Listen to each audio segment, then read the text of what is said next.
a 9-year wait has finally ended. RCB has reached the final of the IPL, and with a very, very convincing victory in Qualifier 1, with 10 overs to spare, 8 wickets to win. And if there ever was a chance of RCB winning an IPL, I think this should be it. Correct. I think we expected a tough encounter because Punjab Kings have been one of the most dominant sides through the season.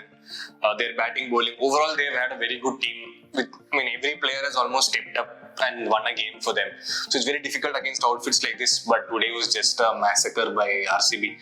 They left no choice. PBKS didn't have a sniff. Just as the Punjab innings unfolded, it only brought back memories of that SRH KKR final, where again SRH, that tournament's most aggressive team, crumbled, scored just over 100 runs. The same with Punjab. They have probably been the most aggressive batting side this season. Very poor shot selection right from the outset.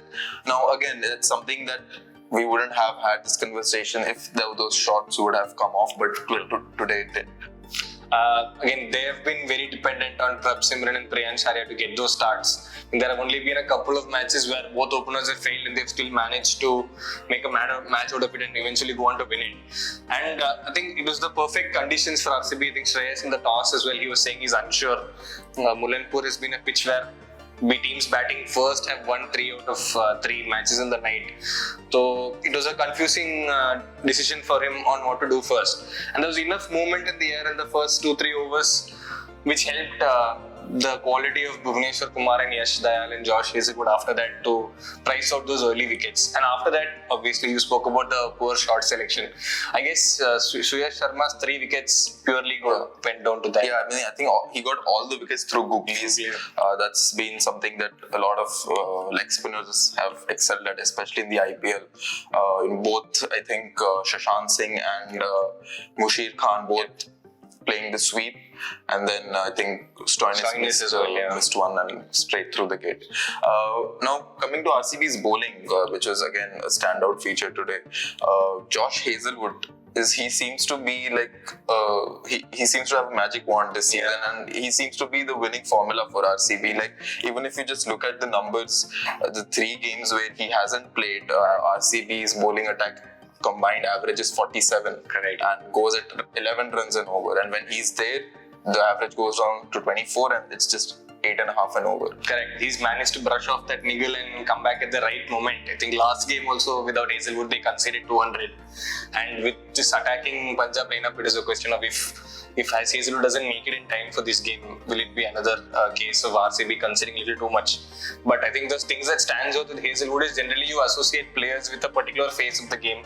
The bowlers who do well in the power play, bowlers who do well at the 10. But Hazlewood has been standout through all 3 phases. I just think sometimes it's the simplest thing that gets you wickets. Hazlewood just comes in, bowls that hard length, finds some movement in the first few overs, then comes back and keeps the run scoring down as well.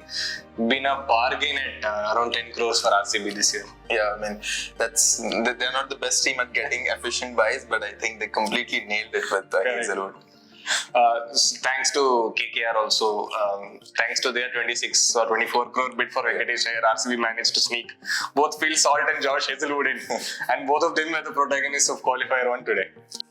Speaking about Phil Salt, I think he played the innings that was exactly required, because I think if RCB had taken it slowly in the first few overs, it would have been undue pressure. Virat falling early as well, and I think Mayank Agarwal is slightly untested, and the batting over there as well, Patidar coming after an injury. So it's been a little on and off for RCB talking about their middle order, but I think Salt's innings really made sure that they don't give PBKS a chance. And coming to Mayank Agarwal, he came in late. He played a good knock against LSG, but do you feel that is somewhere a weak link? That could be a weak link in the final, because he's not your typical aggressive batter. And I feel, we were speaking before the season whether Devdutt Padikkal was like an emergency buy because they couldn't find a proper number 3 or opening batter. And Devdutt Padikkal obviously has had 2-3 bad years at RR and LSG.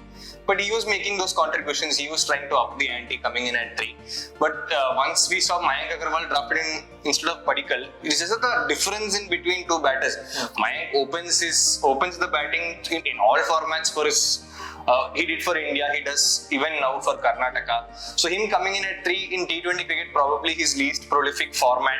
And that is a big question mark. But over the last 2 days, we've seen that he's doing enough to complement the rest of the batting order. And looking at how the playoffs have panned out over the last 2 seasons, could be another low-scoring game as the next 3 matches progress. Where again, Mayank Agarwal then could come in handy. But again, as I said, do you think this is a thing of nerves? Teams not being able to score big in the playoffs, because we have seen that last season and now in the first game today. Correct. I think that's been a trend over the last 2-3 seasons where we're seeing 230, 240, 280 being scaled in league stages. But then when it comes to playoffs, there's this extra pressure on batters.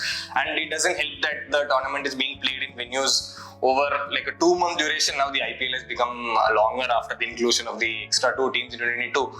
So I think the wickets are also, there's this wariness that the wicket shows. And I think today's ground in Mullanpur specifically also has been one of those lower scoring venues in the IPL this season. So putting all that together, it does feel like tomorrow's encounter will also be kind of low scoring when you compare to the other 200 plus games. All is not over for Punjab. They have another chance in Qualifier 2 on Sunday where they'll meet the winner of the eliminator.